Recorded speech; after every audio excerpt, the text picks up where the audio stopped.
No, and in almost all cases for the smaller plans, and when I say smaller, I mean fewer than 100 participants and especially fewer than 50 participants, which are really the most unsophisticated plans, but those are the ones that are getting hurt the most. So by definition, it's actually not advice when you see commissions listed on line 10E, because commissions are otherwise known as kickbacks that are built into the cost of the mutual funds that can be paid not only to the broker that's only supposed to or only able to provide what's known as investment education rather than actual advice, but often it's kicked back to the TPA, and TPA stands for third party administrator. That's the party that's doing all the compliance work, the preparation of the 5500 form, and what's known as discrimination testing, which are these tests that have to be passed that are based on the proportion of contributions of the highly compensated employees relative to the non-highly compensated employees. And if these tests aren't passed and there aren't sufficient contributions being made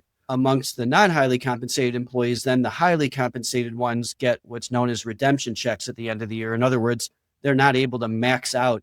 their contributions. So there's all sorts of nefarious ways in which service providers get paid. But the biggest problem, I think, well, there's just so many of them, some of which I touched on, but I think one of the most glaring is the fact that there's no invoice being sent, because to the extent there is an invoice being sent, even if the employer isn't paying, and you're always more responsible or responsive to cost and sensitive when you're physically writing a check, but if you're at least receiving an invoice to consistently on a quarterly or monthly or even biannual basis to reflect the fees coming out of the participants' accounts, you are naturally going to be much more scrutinizing. But when you don't, then you literally don't care. And you don't even care whether or not the advisor is meeting with participants one-on-one. Because if you don't even see a fee and you're not paying at the employer level, why would you even bother to check